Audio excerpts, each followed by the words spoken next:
গল্পটি শুরু হয় এমন এক বিশ্বে যেখানে মহামারীর পর লক্ষ লক্ষ মানুষ জম্বিতে পরিণত হয়েছিল। আর সেখানে এস নামের এক জম্বি এয়ারপোর্টে তার সাথীর সাথে ঘুরছিল। তার মনে ছিল না সে কে, জম্বি কি করে হয়, ও এয়ারপোর্টে কি করে আসে, আর তার আসল নাম কি। সে শুধু এটুকু জানতো তার নাম এস দিয়ে শুরু হয়। এর জন্য জম্বিরা তাকে এস নামেই ডাকে। তারপর একদিন সে বনি নামের জম্বিকে দেখে। ওই জম্বিগুলো কঙ্কালের মতো দেখতে ছিল, আর কোনো মানুষের হৃদস্পন্দন চললে তা ছিঁড়ে ছিঁড়ে খেত।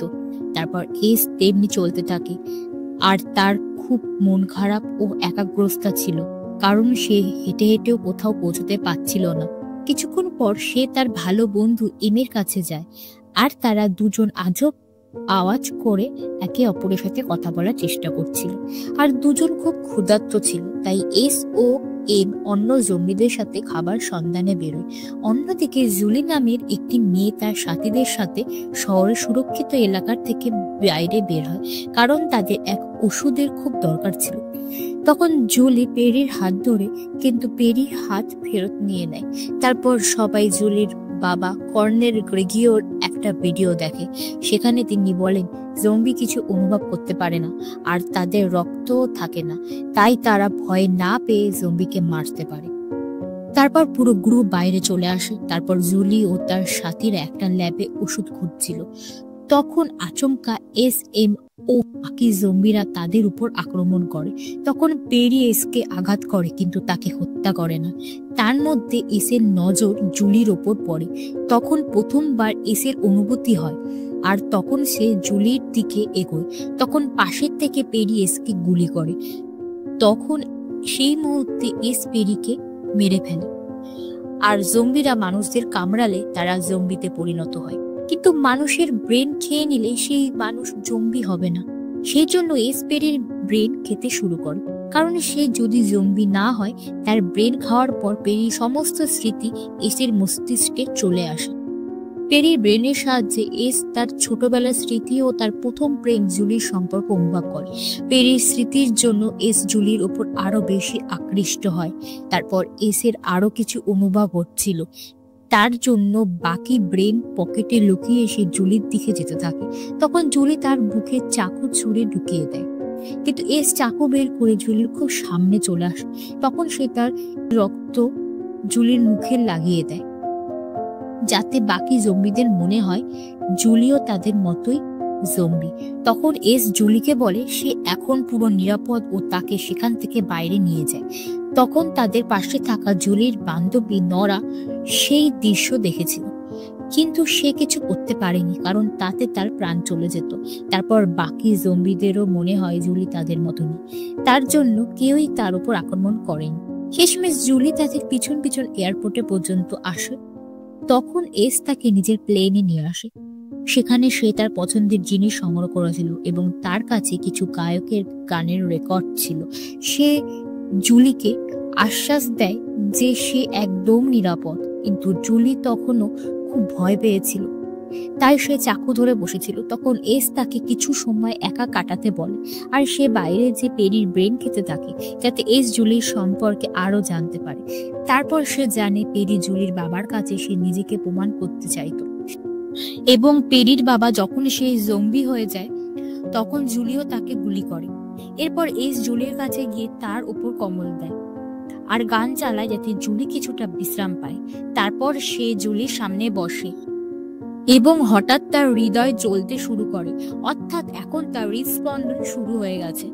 ঠিক তার পরের দিন সকালে জুলি বলে যে তার খিদে পেয়েছে, তাই এস তার জন্য খাবার খুঁজতে বাইরে যায়। ওইদিকে জুলি সুযোগ বুঝে সেখান থেকে পালিয়ে যায়। শীঘ্রই একদল জম্বি হাওয়াতে তার গন্ধ শুকে শুকে সেইখানে পৌঁছে। তারপর হঠাৎ এস সেখানে এসে আবার তার মুখের উপর হাত দিয়ে রক্ত লাগিয়ে দেয়, আর তাকে জম্বিদের মতো নাটক করতে বলে। তারপর সে তাকে প্লেনে ফিরিয়ে এনে কিছু খাবারও বিয়ার দেয়। এটা দেখে জুলিও তাকে বিশ্বাস করতে শুরু করে। তারপর এস তাকে বলল যে যতক্ষণ বাইরের পরিস্থিতি ঠিক না হয় তাকে কিছুদিন এখানে লুকিয়ে থাকতে হবে। কিন্তু আসল কথাটা যে এস তাকে বাড়িতে পাঠাতেই চায় না। যাই হোক, জুলি মেনে নেয়। তারপর দুজনেই একটা গাড়িতে ঘুরতে বেরোয়। এস এই গাড়িটা একটা বাড়িতে পরিত্যক্ত অবস্থায় পায়, আর সে জুলির জন্য গাড়িটা আনে।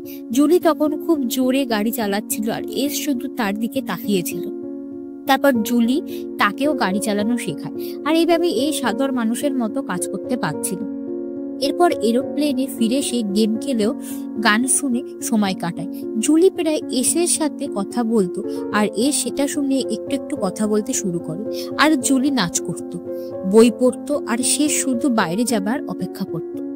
তারপর এসের হৃদয় স্পন্দন কিছুদিন হবার পর সে এক রাত্রে পেরির ব্রেনের আবার কিছুটা অংশ খায়। তখন সে সেই সময়টা দেখে যখন পেরি এসের হাতে মারা যায়। যখন এসের জ্ঞান ফেরে তখন সে দেখে জুলি আবার পালিয়ে গেছে, আর সে সাথে সাথে বাইরে গিয়ে দেখে জুলি ঘাস কাটার মেশিনের সাহায্যে জম্বিদের মারছিল। তখন এস এসে জম্বিদের সাথে লড়াই করে, এবং সেই সময় সে তার বন্ধু এমকেও মারধর করে। তখন এম বলে জ্যান্ত মানুষ তাদের খাবার। তখন এস জুলিকে নিয়ে সেখান থেকে পালিয়ে যায়। ঠিক তখন বনি তাকে অনুসরণ করতে শুরু করে। শীঘ্রই বনি তাদের ঘিরে ফেলে। তখন এম তাদের সাহায্য করতে আসে, আর সে গাড়ি দিয়ে বনিদের চাপা দিতে থাকে। তখন এস ও জুলির কোনো উপায় না থাকার তারা এমের গাড়িতে বসে পড়ে। তখন এম তাদের বেসমেন্টে নিয়ে যায়, এবং সে এসকে জিজ্ঞাসা করে সে কি জুলির সাথে খুশি থাকবে। তখন এস বলে সে কিছুই জানে না। শীঘ্রই বাকি জম্বিরা এসে তাদের ঘিরে ফেলে। তখন জুলি ভয় পেয়ে যায়। তখন সে এসের হাত শক্ত করে ধরে। এই ভালোবাসা হওয়া দেখে বাকি জম্বিরা কিছুই বুঝতে পারছিল না, এবং অবশেষে তারা এস ও জুলিকে যেতে দেয়। তারপর তারা দুজন গাড়িতে বসে। তখন বনি তাদের উপর আক্রমণ করতে আসে। তখন বাকিরা জম্বিরা সেখানে তাদের সাথে লড়াই করে। ওইদিকে জুলি গাড়ি চালাচ্ছিল, কিন্তু বৃষ্টির কারণে তার ঠান্ডা লাগতে শুরু করে। তারপর তারা একটা শহরে গাড়ি থামায় যাতে তারা সেখানে রাত কাটাতে পারে। তারপর একটা ঘরে যেয়ে জুলি লাইট জ্বালায়। তখন জুলি একটা ক্যামেরা পায়, সেটা দিয়ে এসের ফটো তুলতে থাকে, কারণ জুলির মনে হয় এখন সে কোনোদিন তার শেষ দিন হতে পারে। জুলি এসকে বলে যে ওর সাথে রুমে ঘুমোতে। তখন এস বিছানার পাশে মেঝেতে শুয়ে পড়ে। তারপর এয়ারপোর্টে এম একটি পোস্টার দেখতে পায় যেখানে দুজন মানুষ হাতে ধরছিল। তখন তার এস ও জুলির কথা মনে পড়ে। তখন হঠাৎ তার পুরনো বান্ধবীর কিছু কথা মনে পড়ে, আর তার কিছু অনুভব হয়। শীঘ্রই জম্বিরাও পোস্টারটি দেখার পর কিছু একটা অনুভব করতে শুরু করে, এবং সবার হৃদয় জ্বলতে শুরু করে। তাদের হৃদয় স্পন্দন ফেরত আসে, যার মনে হয় এখন বনিও তাদের খেতে পারবে। অন্যদিকে জুলি এসকে ধন্যবাদ জানায়, কারণ এস জুলির অনেকবার জীবন বাঁচিয়েছে। তার মনে হয় এস বাকি জম্বিদের থেকে আলাদা, কিন্তু এস তার কাছে আর মিথ্যে কথা বলতে চায় না। তখন সে সত্যিটা বলে যে সেই পেরিকে হত্যা করেছে। তার জন্য সে জুলির কাছে ক্ষমা চায়, কিন্তু জুলি কাঁদতে শুরু করে। তারপর এস ঘুমিয়ে পড়ে এবং স্বপ্ন দেখে যে সে অন্য মানুষের সাথে মিলেমিশে বসবাস করছে। হঠাৎ তার চোখ খোলে, এবং সে বুঝতে পারছিল না ঘুমন্ত অবস্থায় একটা জম্বি কিভাবে স্বপ্ন দেখতে পারে। কিন্তু তারপর সে বুঝতে পারলো যে জুলি আবার পালিয়ে গেছে। তখন সে খুব কষ্ট পায়, আর হতাশ হয়ে সে এয়ারপোর্টের দিকে যেতে থাকে। তখন সে শপথ করে যে কোনোদিন আর কিছু অনুভব করবে না, আর সে আগের মতো দুঃখী জম্বি হয়ে থাকবে। ওইদিকে জুলি সে হেঁটে চলতে থাকে। অবশেষে যখন সে শহরের দরজার কাছে পৌঁছয়, তখন সৈন্যরা তাকে পরীক্ষা করে দেখে যে সে জম্বি হয়নি তো। তারপর কর্নেল তার মেয়েকে জড়িয়ে ধরে। অপরদিকে এস হাঁটছিল। তখন বৃষ্টি শুরু হয়, আর প্রথমবার ঠান্ডা লাগে, এবং শীঘ্রই তার এম ও বাকি বন্ধুদের সাথে দেখা হয়। তারা এসকে খুঁজছিল। তখন এস এমকে জড়িয়ে ধরে বলল যে সে স্বপ্ন দেখতে শুরু করেছে ও অনুভব করতে পারছে, কিন্তু এখন সে বিমানবন্দরে ফিরতে পারবে না, কারণ বনি তাদের আক্রমণ করতে বেরিয়েছে। তখন এস পেরি স্মৃতির সাহায্যে মানুষের বাসস্থান খোঁজে। তখন সে তার সঙ্গীদের সেখানে নিয়ে যায়। তারপর সে তাদেরকে সেখানে থাকতে বলে, আর এস জুলিকে খুঁজতে যায়। সে জীবন্ত মানুষের মতো হাঁটতে থাকে। তখন পেরি স্মৃতির সাহায্যে জুলির বাড়ির খুঁজে পায়। ওইদিকে জুলি নরাকে তার জম্বি বলতে এসের কথা বলছিল। তারপর রাতে জুলি ব্যালকনিতে আসে। তখন হঠাৎ এসে তার নাম ধরে ডাকে, আর জুলি অবাক হয়ে জিজ্ঞাসা করে সে এখানে কেন আসলো। তারপর সে এসকে বাড়ির ভেতরে নিয়ে আসে। তখন এস তাদের বলে যে বাকি জম্বিরা পরিবর্তন হচ্ছে, কিন্তু তারা জানতো যে কর্নেল এটা কখনোই মেনে নেবে না। এই জন্য জুলি ও নরা এসের মুখ পরিবর্তন করে, কারণ তাকে যেন সাধারণ মানুষের মতো দেখতে লাগে। তারপর এস স্নান করে রক্ত পরিষ্কার করে। তারপর জুলি ও নরা তার মুখে ফাউন্ডেশন লাগিয়ে তাকে সুন্দর করে তোলে।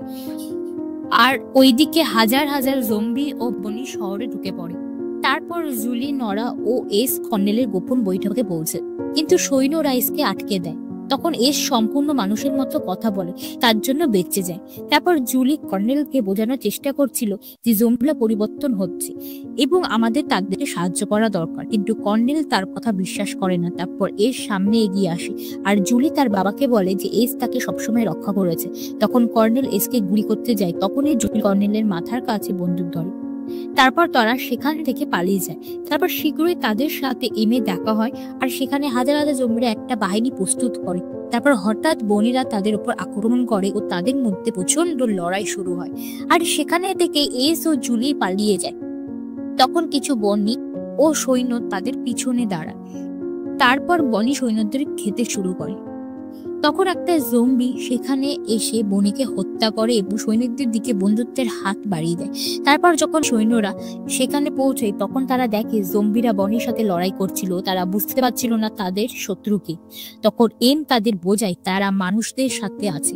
এরপর জম্বি ও মানুষেরা একসাথে বনির বিরুদ্ধে লড়াই শুরু করে আর ওইদিকে এস ও জুলিকে বনিরা চারদিক থেকে ঘিরে নেয় আর তারা বিল্ডিং এর উপর থেকে ঝাঁপ দিলেই জীবন বাঁচাতে পারত। তখন এস জুলিকে জড়িয়ে ধরে সেখান থেকে ঝাঁপ দেয়, ও জলে পড়ে আর সেই সময় এসের মাথা মাটিতে আঘাত লাগে।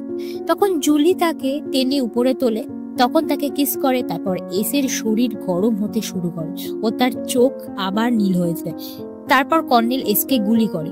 তখন জুলি তাদের বুঝিয়ে বলে যে কিছু জম্বি মানুষে আক্রমণ করেছে, কিছু কিছু জম্বি এখন পরিবর্তনের চেষ্টা করছে। ঠিক তখনই সে দেখতে পায় যে এসে রক্তপাত হচ্ছিল এবং সেটা থেকে সোনা নিশ্চিত হয়ে যায় যে জুলি সত্যি কথা বলছে। জুলি তার রক্ত ঝরতে দেখে খুব খুশি হয়, কারণ এর অর্থ ছিল এস আবার মানুষ হয়ে গেছে। অবশেষে কর্নেল মেনে নেয়। তারপর সে এসকে হাসপাতালে নিয়ে যায়। তখন এস এত বছর পর ব্যথা অনুভব করে খুব খুশি হয়। অন্যদিকে মানুষ ও জম্বিরা অবশেষে তারা একসাথে বনের সেনাবাহিনীকে হত্যা করে। শেষমেশ মানুষরা জম্বিদের আবার বাঁচতে শেখায় যাতে তারা খুব তাড়াতাড়ি সুস্থ হয়ে ওঠে।